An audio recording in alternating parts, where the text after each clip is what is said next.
I get the icon in cornflower blue?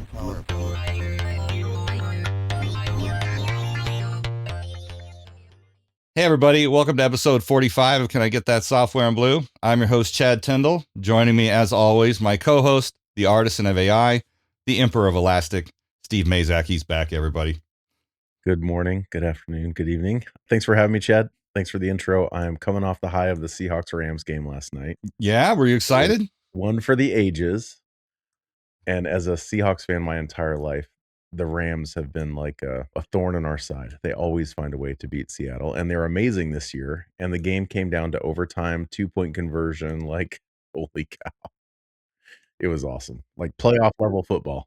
That's what you want in Monday Night Football. I think the last couple of Monday Night Footballs have been super boring. Like one of them was scoreless at halftime or something, and then one, just blowouts or just not fun to watch. Like this was really fun to watch. Yeah. Yeah. So Seattle, like the most important thing for them is to clinch home field advantage. So they have to win most of their games. And I think something else has to happen, or they have to win all the next games. But if they do that, like playing in Seattle, it's the loudest stadium. They have a decibel meter. Like last night, it got over 100 decibels multiple times. Like it is very hard to play there for opponents. And I've been there at a game, and you come out and it feels like you've been at a concert for like 3 hours. Is there something about the design of the acoustics of the stadium, or is it just the fans are that insane? It's both. It's like the design of the stadium and the fans. Like the fans in Seattle are nuts. Yeah, but I went to games in the Kingdome back when the Kingdome was their stadium, because now they have Lumen Field, which is open air. The Dome was a dome. It was never that loud. It just never felt that loud. Well, it's louder in an open air stadium. Yeah, which is weird. I don't know how that works, but man. I haven't been in that stadium. I went to a Mariners game last year, across the street basically, but I haven't been to the football stadium. Yeah, Lumen Field's awesome. It's a great stadium. Does it close as well since it rains there sometimes? Nope. It's all open air. Yeah. Why would they do that in Seattle? I don't get it. Maybe some sort of competitive advantage. Like Denver, like why would you have an open air one in Denver or Buffalo? Yeah, New York too. I mean, the Mets are the most rained out baseball team in all of MLB every year. It makes no sense. Yet in Phoenix, where we almost never get rain, we have a nice baseball stadium with a moving roof. Well, that's because it's like 140 degrees there. So yeah, that's right. That's right. They also have a pool on the baseball field that you can buy and rent for like the games. Oh, the Toronto Stadium has that in the outfield. There's like a couple there's a Marriott in the outfield. I've actually stayed in that Marriott before, not during a game, but it's weird. You're like, you can look into the field from your room. Yeah, that's interesting. All right.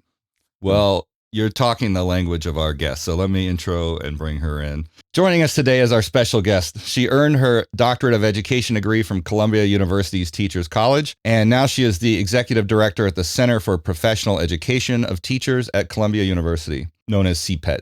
She also hosts the popular podcast Teaching Today. Lock in, gang, because she's the smartest in the business of teaching teachers. No cap. You know I love that Gen Alpha slang. Hired by other countries to glow up their teaching system, globe-trotting with no time to hang. Rocking it at the mic today. Welcome to the show, Dr. Roberta Lenger Kang. OMG. Wow. Thanks, guys. And I just have to say that game was absolutely insane. And when he just walked into the end zone after the failed 2-point conversion and just like picked up the football and was like, so does anybody want this? And they were like, actually, here's 2 more points. Like, absolutely crazy.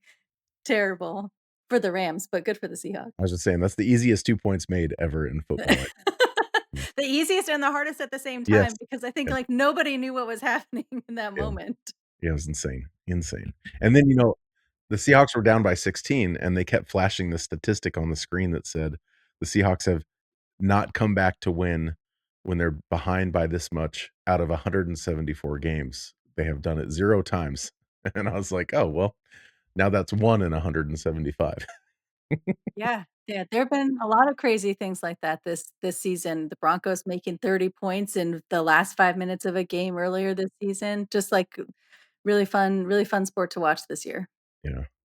I didn't even prep Steve with the fact that you're a huge football fan, and I feel like now we just need to pivot and become a sports podcast. That may be more listenership than tech and AI. I'm not sure. Roberta, who's your team? Okay, so I have given a lot of thought to this, and I have some very hot takes on this. So I'll try to keep it brief. I was raised in Denver, Colorado during the peak of Orange Crush, so I have to be diehard Denver Broncos. Like Yeah. win, lose or draw, like the Broncos are my boys. But I also like when I kind of re-engaged in football, I just sort of had like an open slate, and I was like, I'm going to watch all these games and I'll look at all these teams. I'm just going to like start rooting for people that I'm really impressed by their play. And one of the standout teams for me are the Buffalo Bills. Like, and I just have to say, they're the only team who actually play in New York.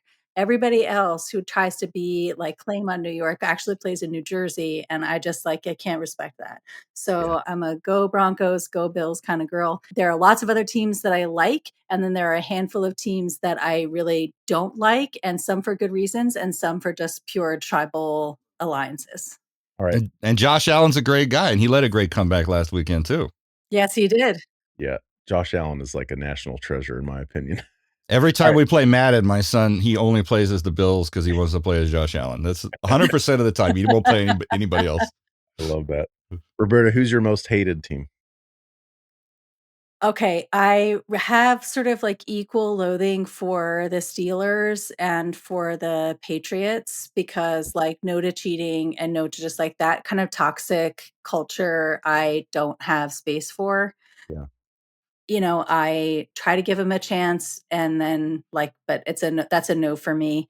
Yeah. I think the Patriots like are evolving as a team. So, and I have some friends in Boston, so I am trying to like, don't hold a grudge for forever. But right now it's like, I can't deal with the Steelers. Yeah. That's funny. So mine is Seahawks number 1, Broncos number 2. Hey. Like that Super Bowl that they were in together, I won either way. And here, if that actually happens again, I'll again win either way. And then most hated, I would say, is probably the Green Bay Packers because they always give Seattle trouble in the playoffs. But then most hated for fun is the 49ers because in the tech industry, there's a lot of people that live in the Bay. That's true. 49ers are easy to hate on when you love Seattle. So That's a good rivalry Yeah. right there. I agree with you on the Packers. I just like we're like celebrating the packing of meat. I don't and then with the cheese on the head, I can't, I can't get behind that. Also, like a team that I hate for absolutely no reason at all are the Browns. Like I just like you don't even have a mascot. Your color is the Browns, but you wear orange helmets. It just like get it together, guys. I know. It's birds or horses. Come on. Yeah, you have to have some sort of something to like rally behind. That's right. That's right. Plus, I love the Seahawks colors and the Bronco colors, so it works out. Not to make it He's like, boring. Chad's like, let's talk about your dissertation. Yeah, Roberta." let's talk about your dissertation. So I looked so I looked through your dissertation, which you titled Assessment Matters, Negotiating the New York State English Regents Exam. I don't know if that's more exciting than football, but let's talk about it. Somebody who's gonna get real excited real quick right here. Let's go. Holy cow, that thing is long. Did you mean to basically write 3 books for a dissertation? My goodness. That was actually one of the first questions that one of my readers asked me in the dissertation hearing. He was like, my first question is, why did you write so much? I really felt, no, I did not mean to, but when you have... It's like 3 books. Noted. When you have real story to tell, right? It's like, did either of you guys read Les Mis? I didn't read it. No, I've just seen it. Yeah. Have you seen the play or the musical? Yeah, I've seen the stage several times. Yeah. In the book, the first 100 pages are about the bishop who Jean Valjean like steals the candlesticks from. He spends 100 pages like telling you the life story of the bishop, so that when those candlesticks are stolen, it's not like, oh wow, that was sad. It's like heart-wrenching because of the depth of knowledge you have around what the history was and what it meant. And for me, there was something that was meaningful enough about really understanding like the full context, the history, and then all of the implications of how high stakes tests in K-12 education right now have a lot of outsized power around what we teach, how we teach, why we teach it. And nobody really knows what's in it or are having the deep conversations to determine like, are these things still really valuable? And what's the difference between someone who can pass and someone who is not able to? And in New York State, which, if you read, has the oldest education system in the United States, the oldest established education system, a really unique form, the Board of Regents, as actually sort of like a fourth branch of the government. They oversee libraries, museums, and all educational institutions, including universities, and is the first state to ever have a mandated assessment going back to the 1700s. The Regents exams are older than the Brooklyn Bridge and older than the Empire State Building. Fun facts. Yeah, fun fact too. When I registered my corporation name, learning from the legends, for one of my side businesses, I had to, and it's registered in the state of New York, I had to get approval from the Board of Education because the word learn is a protected word and is generally reserved for schools and museums and other things. But since we're not actually starting ourselves as a school, like they gave us a right to use that. It Nice. seems like you are not a fan of these exams, going so far as to call this high stakes exam an example of symbolic violence and in some cases a physical violence, because failing the exam limits educational and economic opportunities, often contributing to cycles of poverty and associated societal problems, dooming them to an economic life that will approach third world possibilities emotionally, socially, physically, and spiritually. That's flamethrower language, and I'm on board for it. I'm here for it, Roberta, because having personally gone through the process of preparing my two older kids for the New York City Gifted and Talented kindergarten exam from the time they were 3 years old, because talk about high stakes. It's like you're either going to a not good school or you're going to do well on this test and you're going to go to a good school. I couldn't agree with you more about the problems of single shot high stakes testing.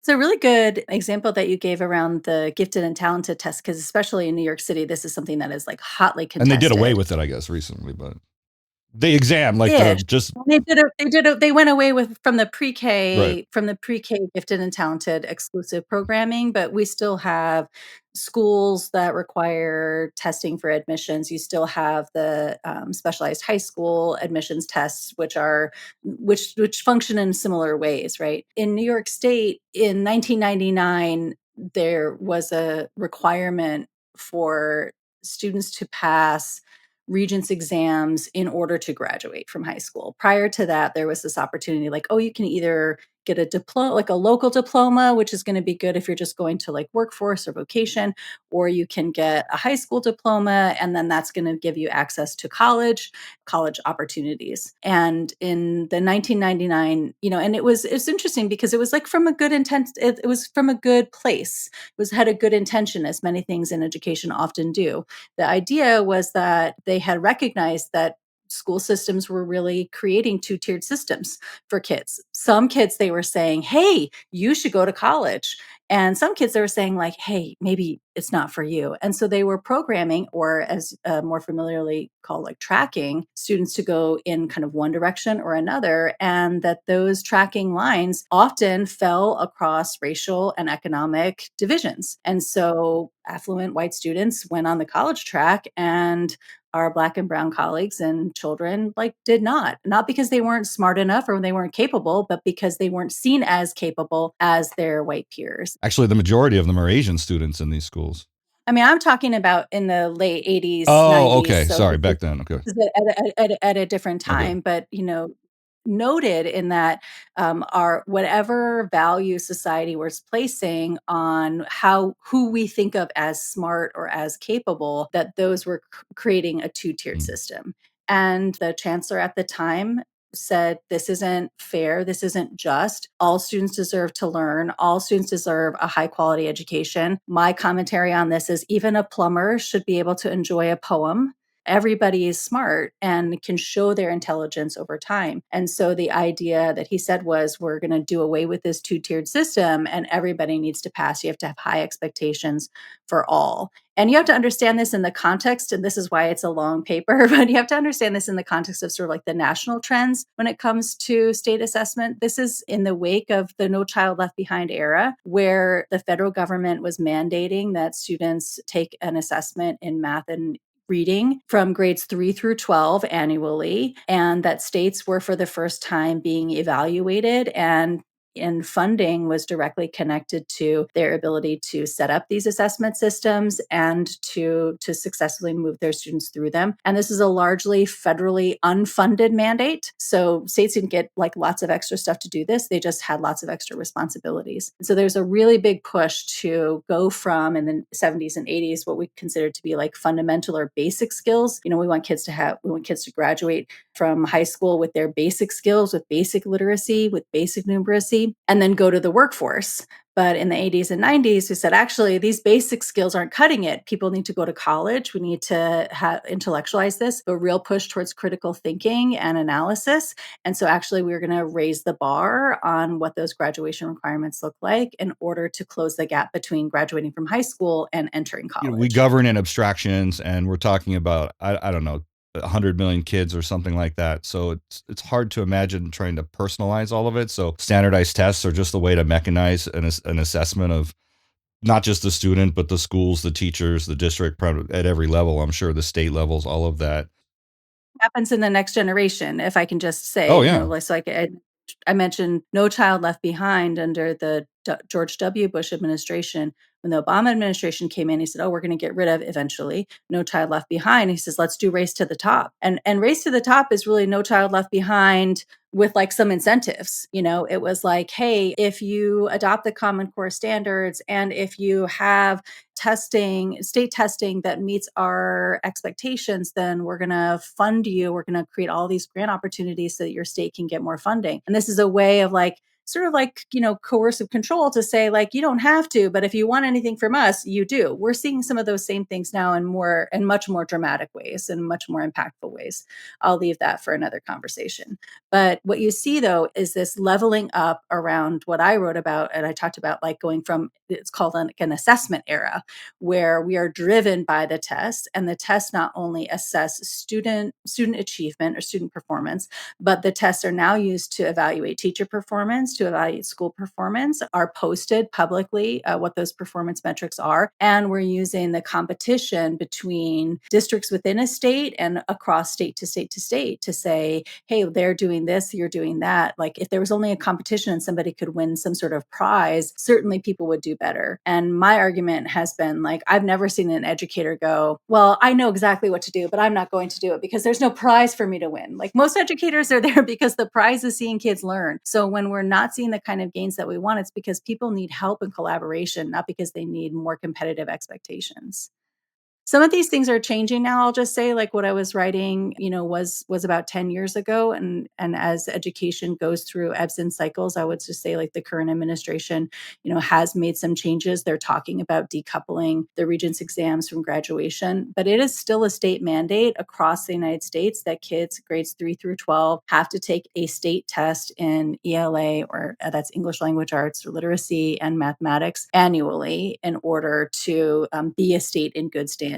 And in New York State, you have to do what they call 4+1. You have in high school, you have to take a state exam in all 4 content areas: math, science, social studies, and English. And then you have to get one more in any of those content areas. The reason that the English Regents became such an important piece for me, I'm going to tell you 2 stories. One, and I'll be brief about it, but one is that in science, there are 3 or 4 different exams. Every year you get an exam. You take chemistry, you take a chemistry Regents. You take physics, you take a physics Regents. You take earth science, you take an earth science Regents. You have 4 options. If you didn't do so well in biology, you can always try earth. In math, the same thing. You take algebra 1, you take geometry, you take algebra 2. In social studies, you take global history and US history. You have 2 different Regents exams that you can take. In each of those examples that I just gave, if you are not a native speaker, if you have come from a different country and you are a multilingual learner and English is still something that you're in progress of learning, you can take that exam in your home language.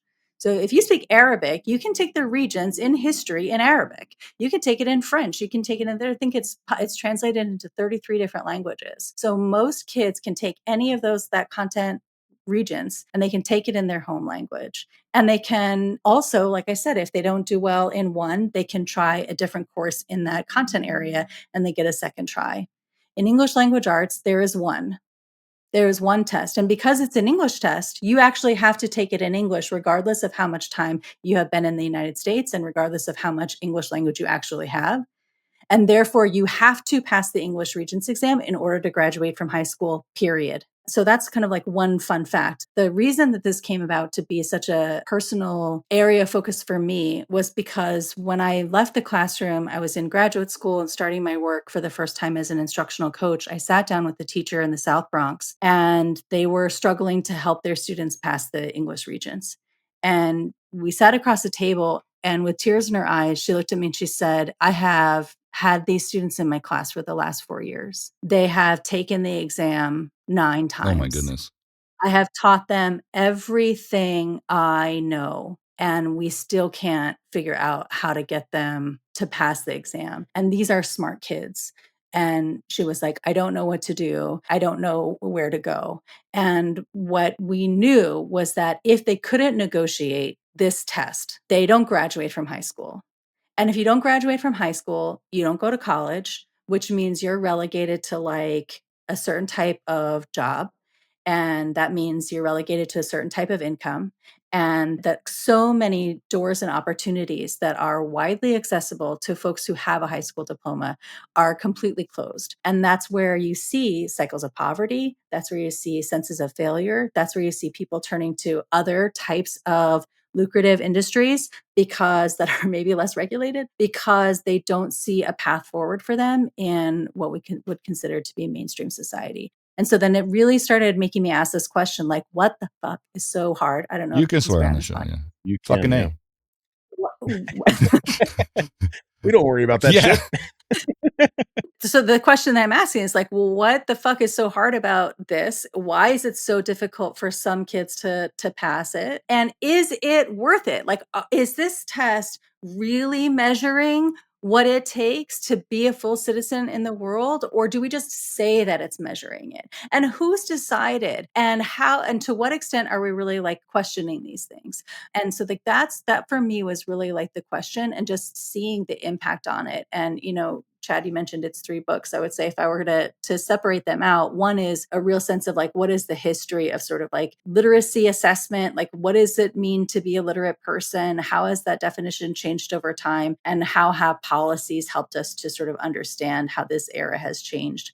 A second section is sort of like, what is the specific history of the state test itself? Like, as I said, it goes back to the very late 1700s, and some of the first publishable versions that we have go back to, like, you can see as early as like 1930s. They still have these records in the archive. So you can see actually how the exam has changed over time. And then I think I did something like 64 interviews, 2 case study sites. I talked with principals, administrators, teachers, and students who were taking the exam. We did interviews before they did the exam, during the exam window, and after the exam. And I was really trying to understand what is the impact of this test on these real human beings who are having such a difficult time. What I found was that their performance on the test, or for a teacher or a school leader, how students performed on the test had such an outsized impact on how they saw themselves as individuals, how they saw their value, how they saw their job performance, how they saw their capabilities. And it was all mediated by these 24 questions, and at the time, 2 significant essays. And it just seemed to me to be something that we should really be asking ourselves, like, does anybody even know what's on this, and does it matter? Do you think standardized tests are something we should keep doing as a society? Or do you imagine a future where moving forward, we have AI-based systems that can just analyze a student's work and abilities and say whether they've learned the material or something like that? And I ask because I mean, not just from the high school point of view, but we're also, like, I just read an article in the LA Times saying that 1 in 8 students at UC San Diego cannot do remedial middle school math. That's basically after they've done away with the SAT and ACT for admissions into the UC system. I see your question really having two important parts to it. Like, one part is like, what is the purpose that standardized tests play? I think standardized tests, like, I would not do away with them altogether, because I think you do want to say, we want to have an understanding of like, what do we want students to know and be able to do? And how can we map that out? So can we create a task that everybody does or that many people do that help us to understand the arc of learning and the range of performance that we're seeing? I think the problem with standardized tests is that they are tied right now to really high stakes opportunities. And most of those are negative to people who really are like doing the hardest or who have the biggest challenges or the biggest hills to climb. And so it's not the test itself, although I have lots of suggestions for any of the test makers out there if you'd like to consult with me. It's not so much that having the standardized test, it's tying the standardized test to all of these other high stakes metrics, tying it to teacher evaluation, tying it to school evaluation. In New York State, Bronx Science is evaluated under the same exact metrics as a small school in the South Bronx that has no say in who its enrollment is. They're evaluated on the exact same system, and there is no accounting for the fact that one school gets to handpick and choose the highest performing students out of 1 million students, and the other school, just like you get what you get and you don't get upset, but they're both graded on the exact same system. And so I think that that's the problem. It's not the test itself. It's how we use the test and what we think it means. Colleges are also looking to handpick the brightest students, and yet they're getting 1 in 8 students that can't do remedial math. So how are they supposed to do that without a standardized test? I mean, I hate standardized tests, but even I don't know the answer to that. I think there's a difference between a test that you take to get in and a test you take to get out. Mm. I would also say that we don't see the reason that they're doing away with things like SATs and ACTs as part of the college admissions process is because there's actually no correlation between your success on the SAT or ACT on a standardized test and your success later in college, right? Like that's a whole other conversation with me about like the College Board and the brilliant business people who are behind the College Board system who like they created a test to get kids into college and then they created courses, they created more tests to get kids to get college credit, and then they created curriculum to take the course, to take the test, to take the test, to take the test. Oh yeah, they're making money at every level. No doubt about it. But the other question that you asked was about like, well, can't AI just assess everybody? And I think that this is really a fundamental question that is facing educators in sort of this time of technology, because where we are right now is asking the question, if an AI tool can answer the test faster than a human and can grade the test faster than a human, then what the fuck are we doing? Like, why would I waste my time writing something that AI can write for me so that it can be graded by an AI tool that nobody else can grade? Like, we really have to be asking the question, what can a human do that an AI can't do? And our assessments and what we're teaching and why we're teaching it and how we're teaching it need to shift to respond to an environment where critical thinking is not purely a human skill anymore. Yeah, I think that's fair. I've been thinking a lot about this because I love the education world. I've done education professionally. I'm now doing it again at Elastic. And I've been wondering that too. It's like it feels like there's going to be a shift, and maybe this is already happening, to more experiential type teaching. And I read some of your blogs, and you were talking about formats of teaching in a classroom and like having people do like the 4 corners exercise and stuff like that. And I was like, can't replace that with AI. Right. But it Right. also doesn't translate as well to like the virtual world. And that's why I added the section in our conversation that we'll get to about like COVID and how Mhm. that kind of changed your perspective on teaching and changed like how you think about ideas for keeping people engaged when they're on a Zoom. Cause, Mhm. I saw my nephews and nieces during COVID, like falling asleep at their laptops once when we Yeah. were on a trip during a class, and like no one was on camera, and it's like, what is Yeah. happening? Yeah. Yeah. Those were really, really hard times. Yeah. I think that you're right in the sense that nothing can replicate the in-person Yeah. physical experience. And a lot of learning, Chad, you were talking about your kids and, our first learning experiences as human beings are physical, immersive, embodied experiences. And we just tend to think about them as human development. But there's a reason that babies put everything in their mouth, right? There's a reason they put their toes in their mouth, they put the lint from the floor on their mouth, because they're going like, is this food? Is that food? Yeah. Is this food? Is that food? They are learning through experience. They're learning through getting things in their physical body. And they start like going from crawling to cruising. They're working out their muscle memory. And so we actually learn across all of our senses. And then at a certain point, we put kids in schools and we decide, okay, now you're only going to learn with your ears. You're only Yeah, sit still. you're going to learn by listening and by copying down. And so like, there are a lot of things about the schooling process that are steeped in some sort of like very rigid and hard to lose traditions that are not examined. And so the idea of returning back, John Dewey was a Columbia professor and sort of seen as like the father of progressive education. And he talks a lot in his philosophical musings and theory about like learning through embodiment, learning through life's experiences, and having kids be sort of like co-authors in their learning journeys. But the challenge to that is that we also have lived, again, historically in a society that wants to be able to count. We want to be able to put things in boxes. We want to have the confidence of knowing we have succeeded. And you can't succeed in an embodied experience. And so there's this tension between like the natural ways that as human beings, we come to like learn and understand things in the world through our experiences, through projects, through creating things, through asking big questions and trying to solve big problems. That's really, really hard to count. It's really hard to put it in a box. It's really hard to put a chart around it. It's really hard to measure, and it is not economical. I'm trying to understand how CPET fits into the world of education in America and maybe even Mhm. globally as an influencer of like what and how we teach and where we teach versus like the Department of Education. And I also wanted to get your opinion on like the direction that that's going, like to return more control or power to the states. Is that generally a good thing? Generally a bad thing? Just curious. So I want to break your question down into a couple parts, if that's okay. Yeah. I can speak a little bit about CPET's work, what I Yeah. hope our influence is, and then that third part is really important around the like returning power to the state. So kind of Yeah. hold me accountable to speaking Okay. directly to that. So the firstly, I'll just say the Center for Professional Education of Teachers, Chatty did a great job. We call it CPET for short because otherwise it's a lot of words. Is a nonprofit professional learning and research organization that is housed at Teachers College. So we are not part of you can't get your master's degree from CPET. So we're an independent center and we're primarily like grant funded and contract fee for service. So we operate as consultants and researchers who do professional development work with schools.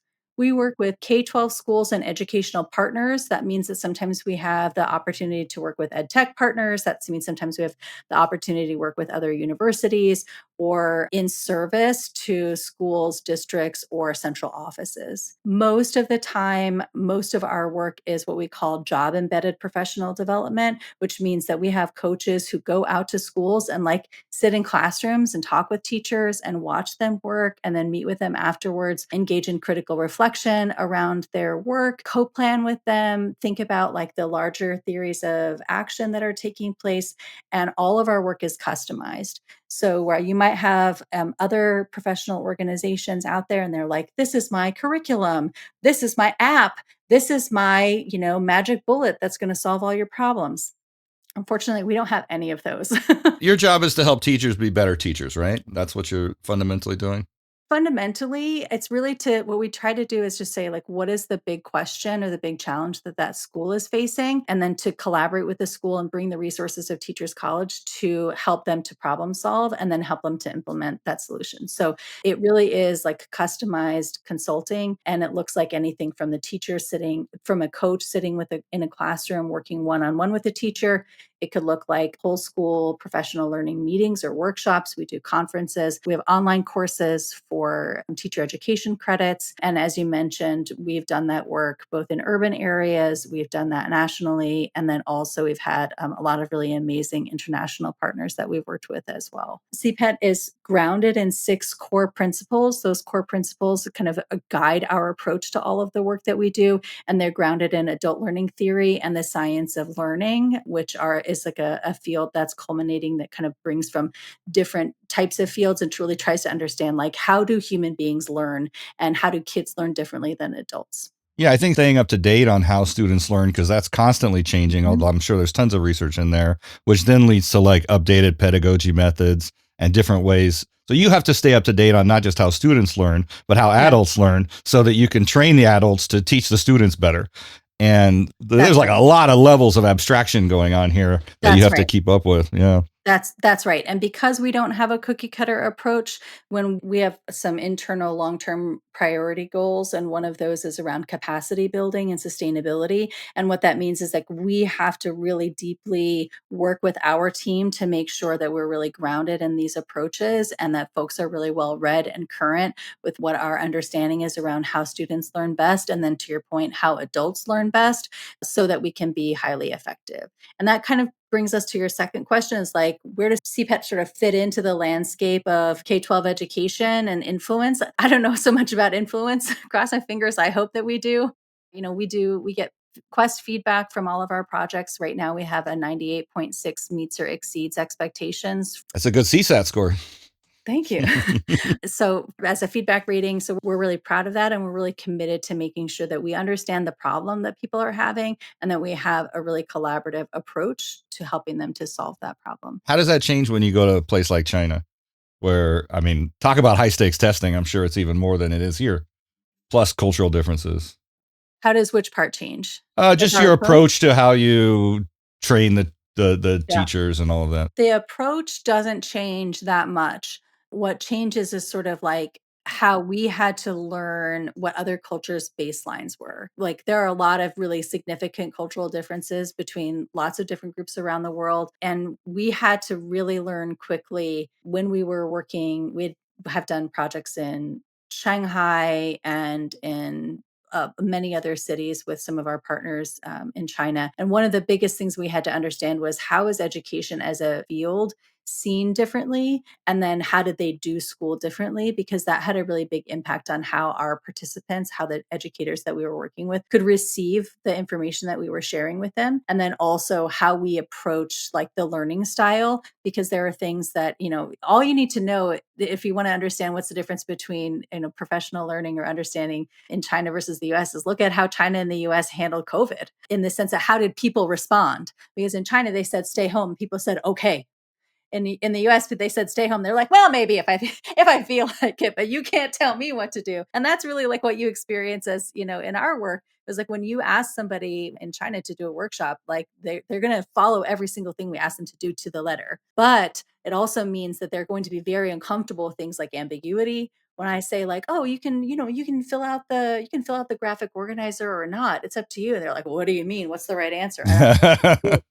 So we did have to make changes. And that's actually one of our core principles is around culturally relevant, sustaining, and responsive pedagogy. It's like I believe that you can't take someone's identity out of an individual.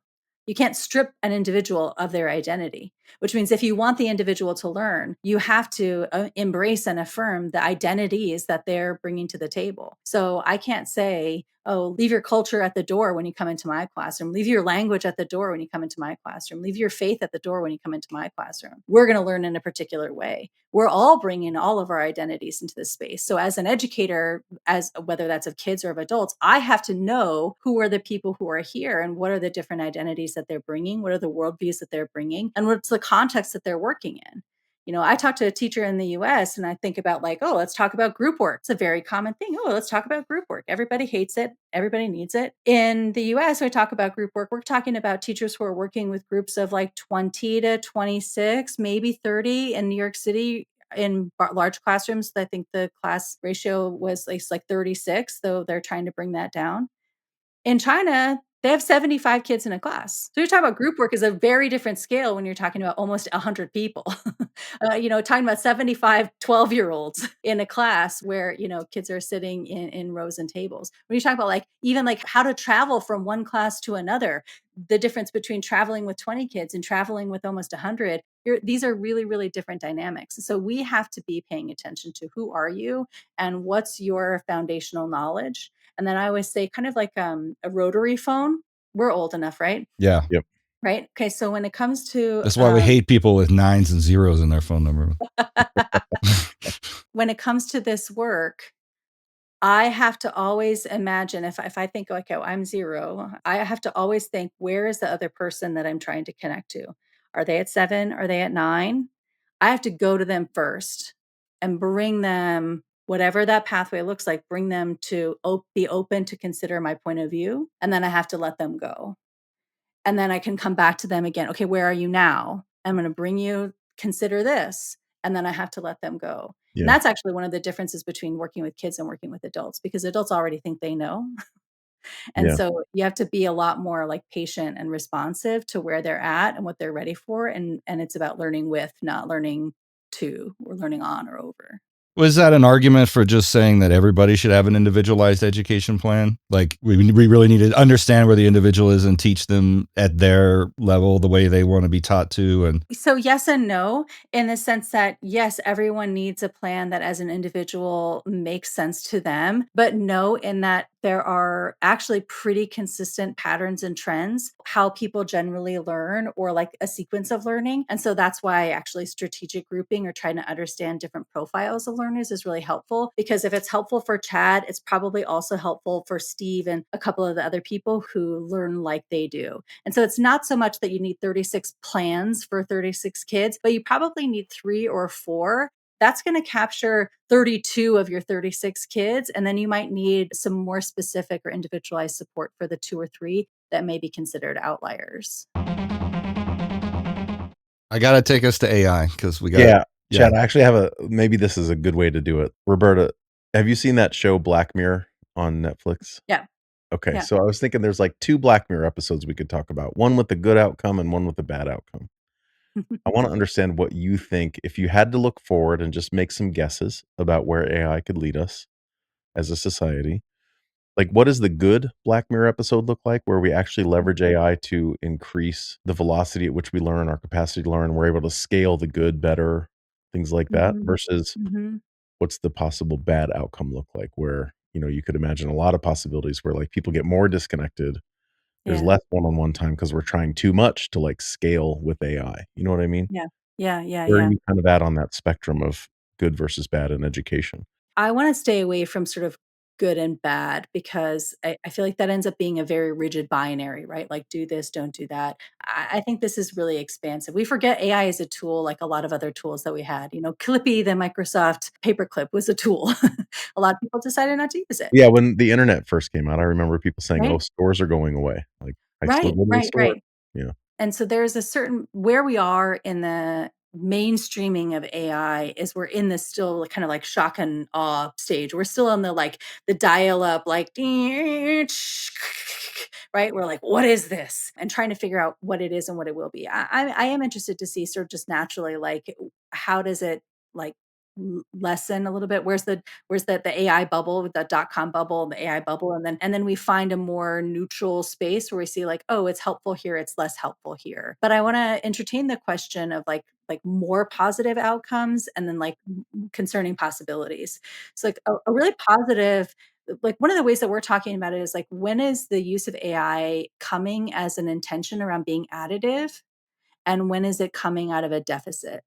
Right. So if I think like, oh, I'm gonna sit down to do this, and I have this idea, it's my original idea, and I want to create something, but I don't have all the tools that I need to create it in the time I have to make it, or it's not a productive use of my time to do this manually. Using an AI tool to help me achieve a goal that I have, to help me think about something more deeply, to add to my knowledge base, to give me a greater sense of depth or awareness. That's a really valuable use of AI in education, and one that I hope teachers and families and students can embrace. Is like, I have the seed of something, and now I can use this tool to help me generate it, to help me nurture it, and for it to grow. And then there's the other use of AI, which is around a deficit mindset, which is like, I'm not enough. I don't have enough of what I need. I don't know what the answer is. I don't have an idea. So I'm going to outsource my thinking to this tool. And then I'm just going to take whatever it gives me and go, that's good enough because it came from AI. It's probably better than what I had because it came from AI. And that actually, even early research into AI usage is showing that that use of AI, and over reliance on AI, and AI that's meant to like fill a deficit rather than add to an idea that I already have is kind of like, I think that that's going to be the tipping point about its benefits or its drawbacks eventually. And that's a real concern that I have. You know, a teacher uses AI to create a task for their kids to do. Kids use AI to complete the task. The teacher uses AI to grade the task. They use AI to send the message to the parents. The parent uses AI to send the message back. No one has learned anything here.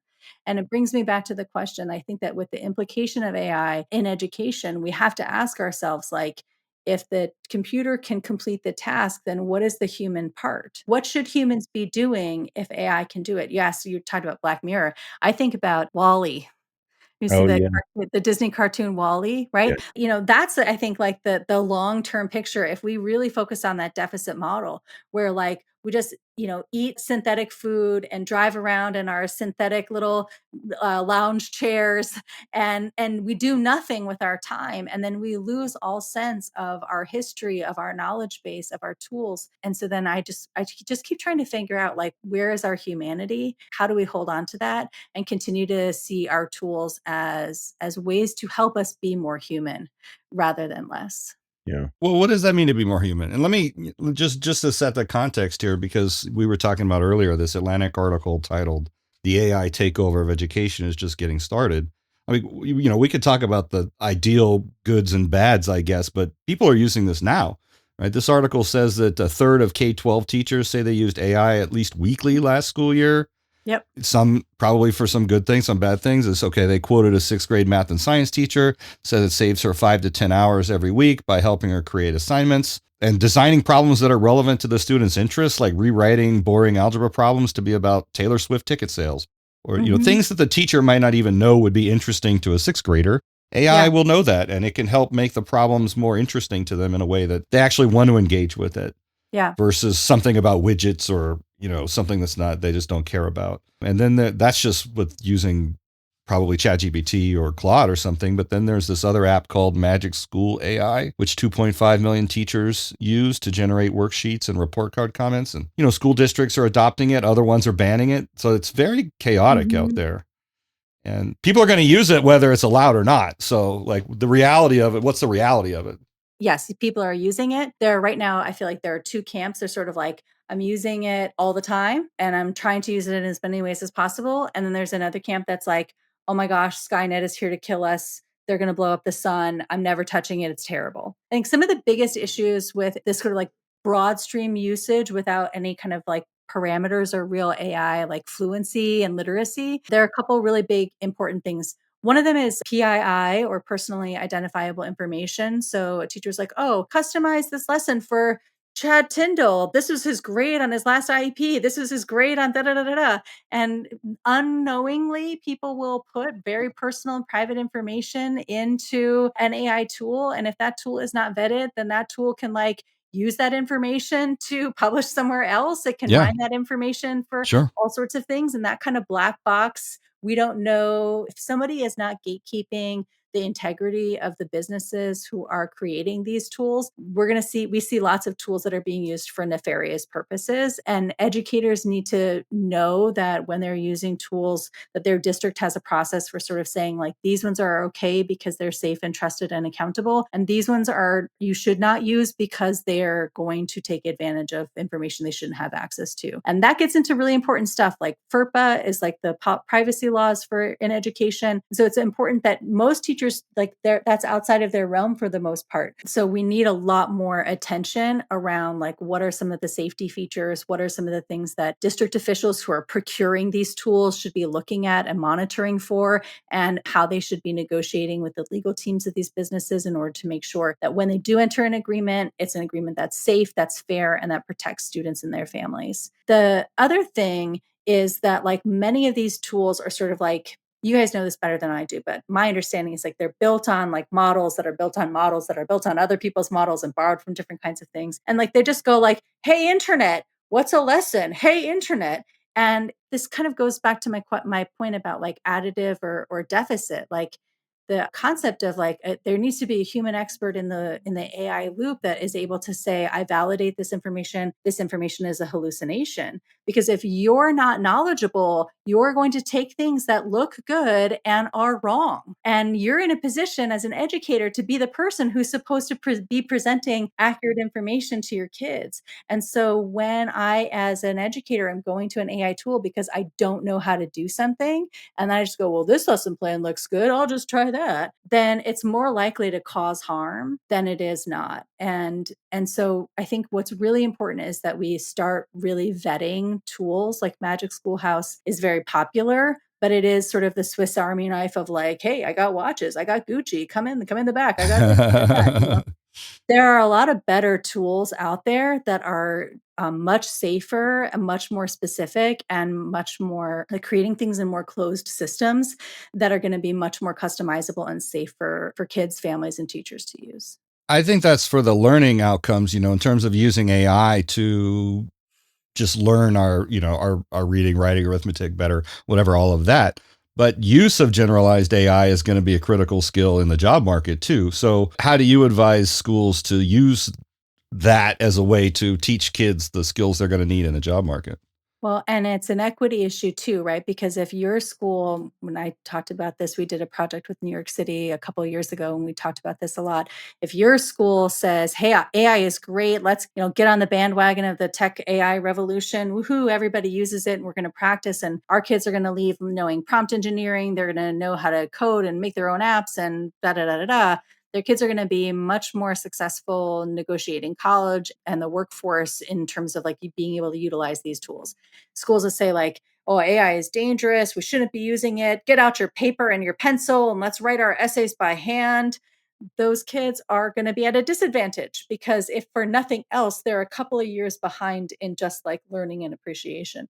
So we have to be embracing AI in a couple of ways in education. One, we have to be understanding like at a fundamental level, basic AI literacy and fluency. So we understand like, what are we doing? How are we doing it? How does it work? What is it helpful for? The second thing is like, how do we use AI professionally? As an educator, what kind of tools help me to do my job? Planning, grading, thinking about assessments, understanding inquiry, like how can I use AI to help me become more efficient and think more deeply about my professional tasks? Then, how can AI help my students in the learning process? And this for me is a really critical question because a lot of times we're talking about in the general scheme, how can AI shortcut my task? A task I already know how to do. But when you're talking about K-12 or even college education, now it's how can AI do a task that I was meant to learn how to do but never learned? And that is a really important area of like where we can cheat. A lot of people talk about AI in education as like, oh, kids are using it to cheat. Rather, AI is being used to cheat kids of learning experiences Yeah. that they need so that they can have the idea, so that they can have the confidence, so that they can learn and grow. That's not to say kids shouldn't use AI. They should be able to figure out ways of using AI, but they should use AI to help them in the learning process, not in the complete my task so I don't have to think about it process. So interesting. It makes me wonder if the investment's going to come, like in all these technologies for the education system, because sometimes it feels like we just don't invest enough as a country in education tech. Do you think that's going to be an issue here? Right now, I think educators are being flooded with like every single Yeah. app imaginable that Yeah, because have we're in the everything consumer that they subscription have. economy, right? They can just spend 20 Yeah. bucks a month and get access to ChatGPT, but those unit economics may not work out for teachers eventually. You know what I mean? Yeah, Um, and I think what I'm really looking for is to see sort of like the dust settle, and I would personally I think that like anybody who's in a company where you're thinking, "I wanna design this AI tool for educators," you need to have educators on your staff. You need to have educators on your board. You need to have kids in the conversation, like the idea of like co-creating and partnering with the audience you're designed to serve because everybody thinks they know what a teacher does. Well, I went to school. I was in classroom. I know what it looks like, and no one does. And there are so many tools out there that, I read the label and I talk to a salesperson and they're like, "This thing is gonna do blah, blah, blah, blah, blah." And I go in and I actually, like, work on it and use it, and it's not actually usable or helpful in any way, shape, or form because they don't really understand what are the problems that play in real life. And so that's my big recommendation would be that, like, once the dust settles, the companies that are gonna do the best in the AI and education sphere are the ones who are getting really close and listening really carefully to what teachers and their school districts really need, what their problems are, and are really invested in the education of our students and not just the quick buck that the boom is going to bring. Well, you mentioned using specific apps that are designed by teachers. You consulted on an app called Connect Inc. I found an article about this on Chalkbeat. It acts as a sort of a writing coach. What was your involvement in this? Were you an advisor to the creator of the app, or?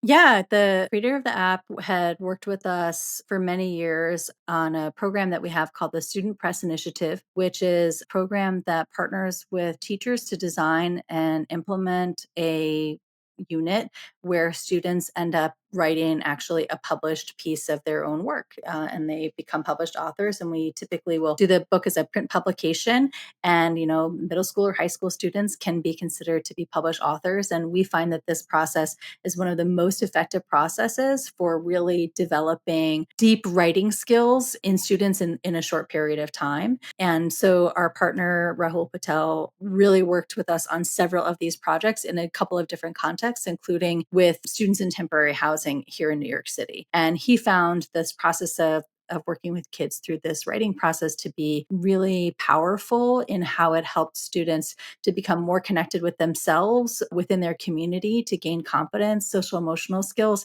in addition to their writing and critical thinking skills. The challenge that we had in the conversations around our collaboration were like, it's expensive. A lot of in-person professional learning is costly. It's a service, an in-person service or sometimes an online service. And so it's difficult to scale. And he began thinking, like, how could AI help us to make these kinds of experiences more widely accessible for kids and reduce the cost of the professional learning that comes alongside?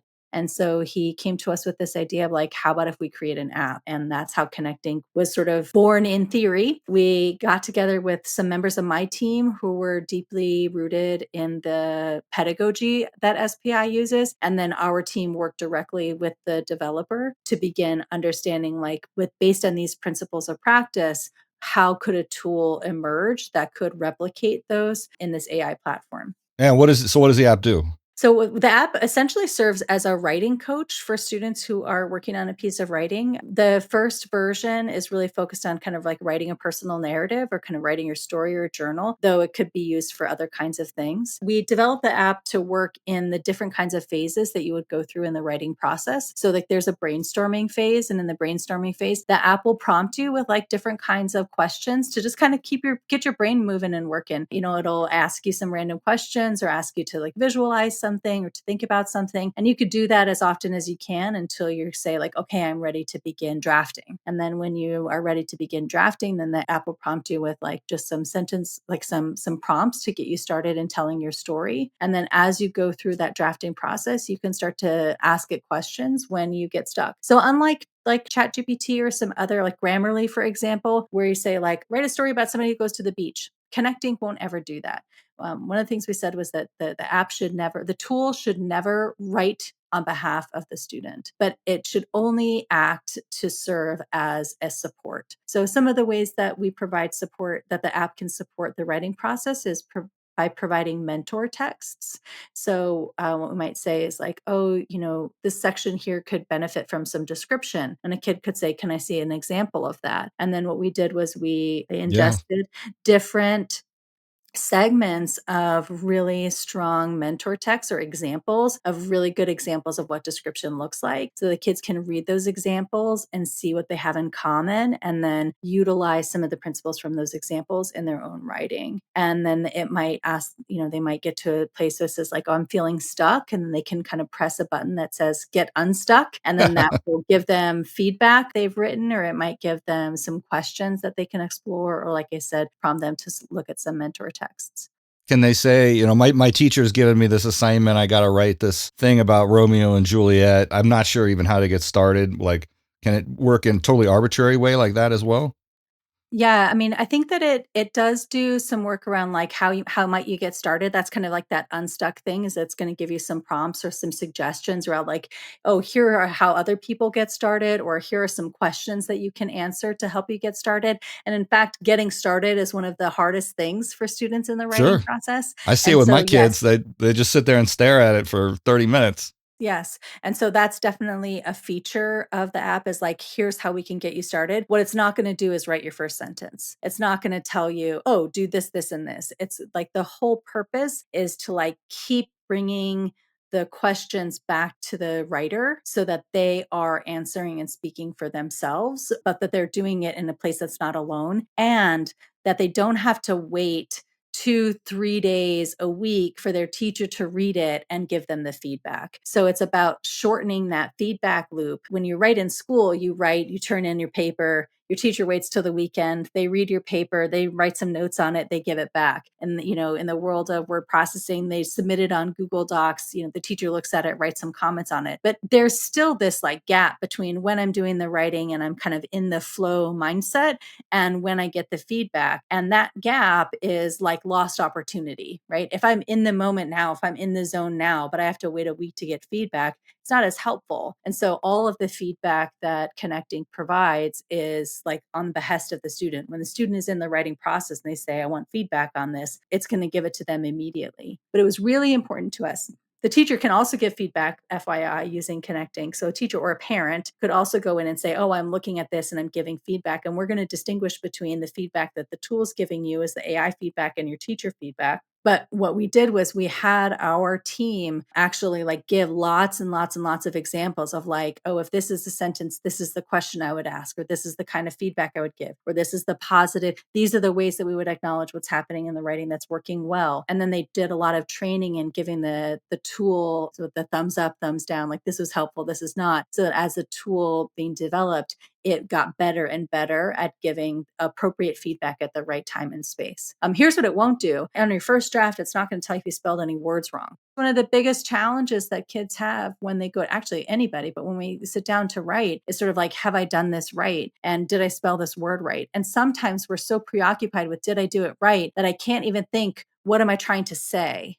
So our priority in building the app was about saying, what do you want to say? What is the story you want to tell that only you can tell? Because AI doesn't know your opinion. It doesn't know your beliefs. It doesn't know what happened to you on the beach, 19, whatever. Those are your stories. And what the tool can do is help you tell your story in a way that you want to tell it to an audience that you care about. And it can shorten the length of time that you need to wait for feedback, or it can reduce the friction between you and the resources that you need to help you to tell your story in that way. And that's really like the goal of it. It's actually a tool for learning. You can learn more about connecting on the podcast that we did about it at Teaching Today, where we had the developer and our other partners who were on it talking a little bit more deeply. But in that pod, the developer told this great story because he had the opportunity to go to one of the school sites where we were doing our pilot study. And he was watching a student who was writing using the app, and she seemed a little stuck.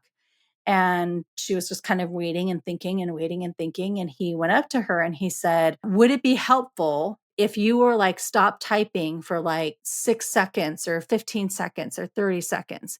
Would it be helpful if you had a little bot that like a little pop-up that said like, do you need help or how can I help you? Would it be helpful for you to have that? And she was like, no, I don't want that. And he was like, oh, he was like very shocked and kind of taken aback. And he asked, well, why wouldn't that be helpful? Like you seem stuck. And she said, don't take away my opportunity to struggle. Writing shouldn't be easy. It is a struggle. If you're going to like pop up every time I need a minute to think, you're taking away the opportunity that I have to struggle or to learn through this. And that's not what this is about. And I thought that was just such a beautiful illustration of this tension that we have of like, if you want to deeply learn something, it means we will struggle. The struggle isn't the bad part.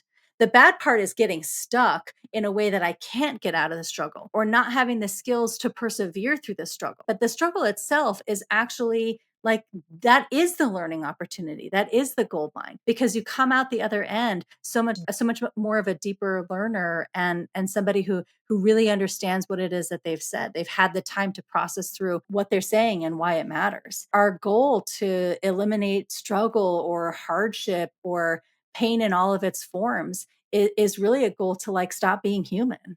Yeah, you can't get stronger without lifting the weight. Yeah.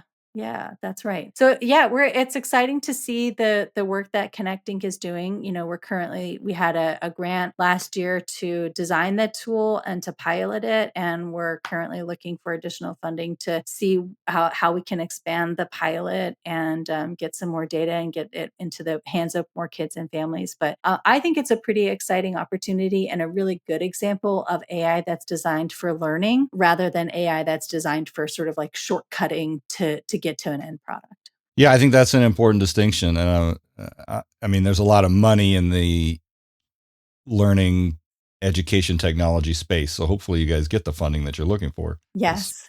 I mean, not that you want it to be co-opted by these greedy capitalists or anything. I know how much you hate that in education, but it does feel like a necessary part of the landscape here. All right, well, let's wrap it up, Roberta. How did it feel to have the roles reversed and be a podcast guest instead of a host today? Yeah, it's a little weird. Like I'm not knowing what to expect, but I always love the conversation and I love being able to just sort of like think deeply about these topics, and I appreciate it. I appreciate your time. I hope it's interesting. I know I kind of have some soapboxes here. So. Soapboxes are good. We have our own soapboxes too. Roberta, thank you for joining us today and making me and Steve a little less dumb. We appreciate it. You don't need any help from me, Chad. I can take all the help I can get. If you're interested in learning more about Roberta's work, she's authored a plethora of articles that are published on the CPET website, and you can go smash that like and subscribe button on her podcast, Teaching Today, available on Apple Podcasts, Spotify, or wherever else you get your podcasts. Dr. Roberta Lenger Kang, thank you very much. Have a good day. Thanks, Chad. Appreciate it.